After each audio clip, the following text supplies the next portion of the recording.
All right, page 19. This is the plow light wiring diagram for your old International trucks. I call them old. Does anyone have any International trucks in their fleet that are 1989 or older? 89 or older. All right, so this is a plow light wiring diagram for those.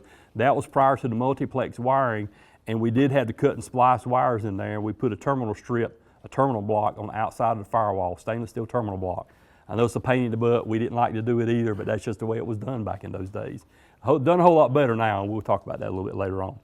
But this page is for 1989 or earlier International. It's what page 19 is for.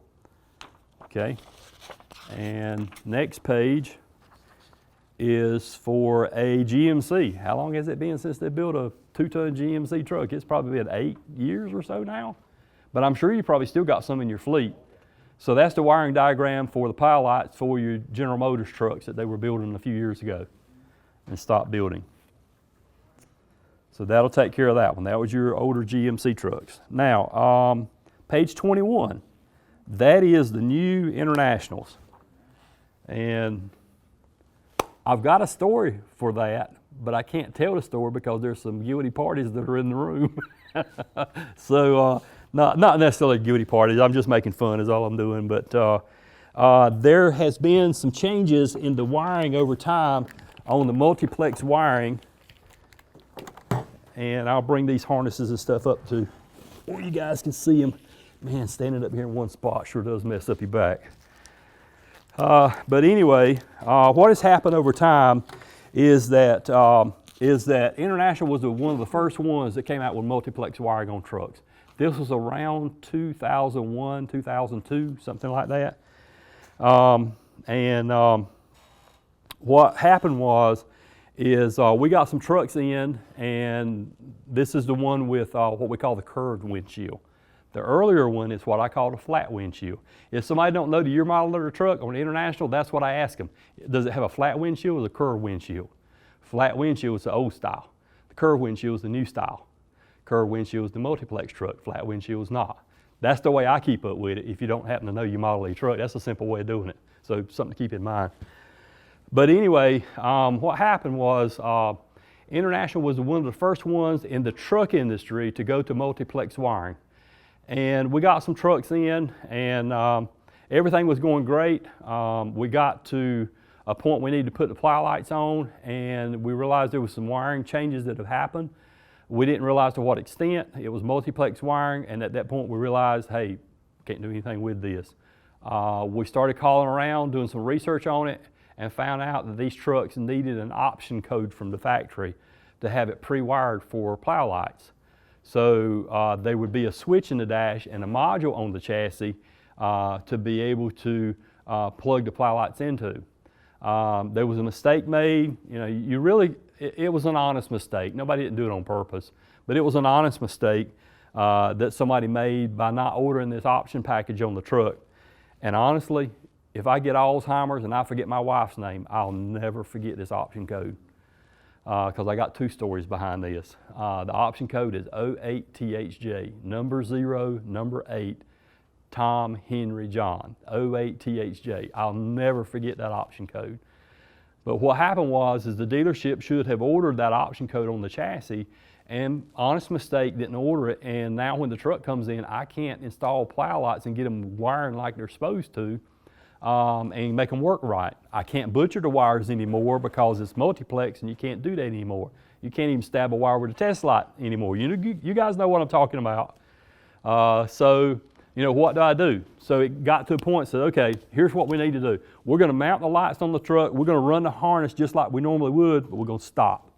So the dealership's going to have to take over from there and get the wires tied in like they're supposed to make the plow lights work. We're going to physically do everything we can, but we just can't tie the wires into the wiring of the truck. So that's what we did, and dealership took over from there. And what ended up happening, this tells you how innocent a mistake can be made, but how important it is to order your trucks right. I know you guys are not ordering trucks, you're working on them. But the main deal is we've got to get these trucks ordered right. I want to do you a good job, and in order to do you a good job, I got to get the right chassis. Everything's got to come in right. It's got to be optioned right. So we all need to work at this together, from purchasing right on down. You guys in the shop, you know what you're looking for, you know what these trucks need because you're exposed to this stuff now. It's very important that we all communicate on this. But here's what happened.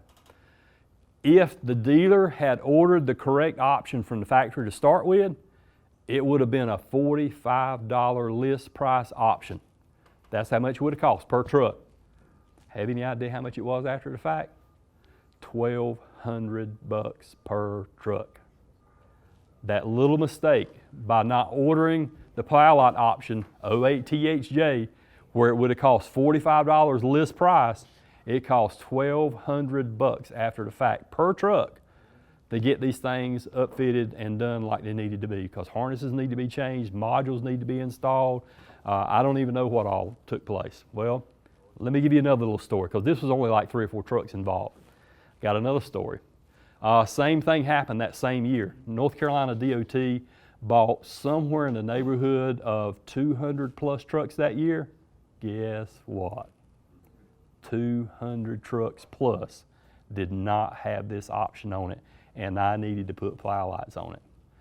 So this was on international at that point because it was the factory rep, the factory sales rep, which has since retired, that made that mistake and did not order that option on those trucks. So now international, and he is in a panic. You know, we've got, oh my God, you know, this is a heck of a mistake. It's just an honest mistake. And it was an honest mistake, but it was. And so what we ended up doing is we worked out a deal with International to where we got the harnesses and everything, and we put them on for them, and it was a lot less expensive. While we already had the dash out of the truck and everything, it was a whole lot less expensive for us to do it than to send it to the dealership and they had to take the dash back out. So we worked out a deal with them, and you know, it helped them out. From that day forward, that guy, until the day he retired, from that day forward, he says, if I have any truck going to North Carolina DOT, I don't care if it's a fuel tanker, I don't care if it's a utility truck, I don't care if it's going to have a crane on it or a herbicide sprayer, it's going to have that option 08 THJ on it. I'm not making this mistake again. So from that day until he retired, that's exactly what he did. Every truck he ever ordered from the factory that went to the DOT, whether he thought it was going to get plow lights on it or not, he ordered that option. He was going to cover his butt from that day forward. So that's how a simple little mistake, an honest, simple mistake can be made, but it makes a heck of a repercussion on the tail end of it. A $45 list price option turns into a $1,200 option to get it corrected. It's just that simple. So I tell that story, you know, to let everybody know we're all in this together. We all need to be working together, and it's really a three-way conversation that needs to be had. The customer, you're the customer. You're the one that we want to make happy. The dealer wants to make you happy. We want to make you happy too. And so we need a good communication going on between you, the customer, between the dealer that's going to be ordering the chassis, and between who the upfitter is. This is not a two-way conversation. This is a three-way conversation going on. And we all three need to be working on this to make sure we get these trucks optioned correctly. So that's real world. That's what happened. And these are expensive mistakes that people have made in the past. And we learn from those. We learn from others' mistakes. Now, that being said, let me show you how easy it is now. Used to, when we had to butcher the wiring harness on an international truck, we had to put a terminal strip on the dash and all this kind of stuff. And right now, this is the plow light wiring harness for an international. When we get it from our supplier, it has the wires already pinned out. They're already crimped on there mechanically by a machine instead of done by hand. And when the option comes in correctly, 08 THJ, there's a wire running down the left frame rail, and it has a gray connector on it about this big around. Not quite as, it's about the size of a ping pong ball, about that big around.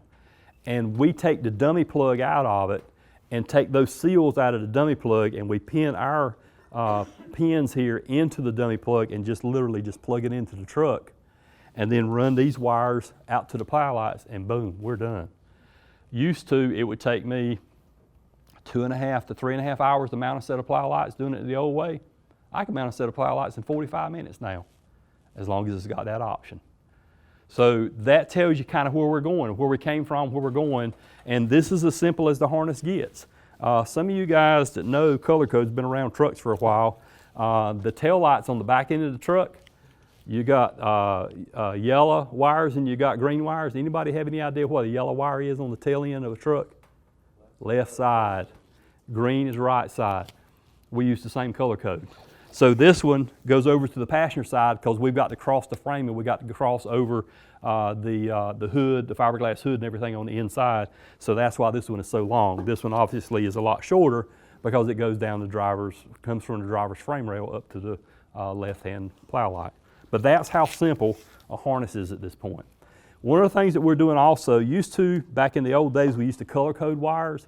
We tend not to do that anymore because we realize, number one, there's some colorblind people out there, nothing wrong with that, but we realize the difficulty that they run into with wires being color coded. Number two is if all my wires are white, I can buy thousands and thousands and thousands of feet of white wire and not have to keep up with hundreds of feet of colored wire. But what we do is we label the wires. Each one of these wires has the label on it as to denote the function that it is, every 2 inches down the whole length of the wire.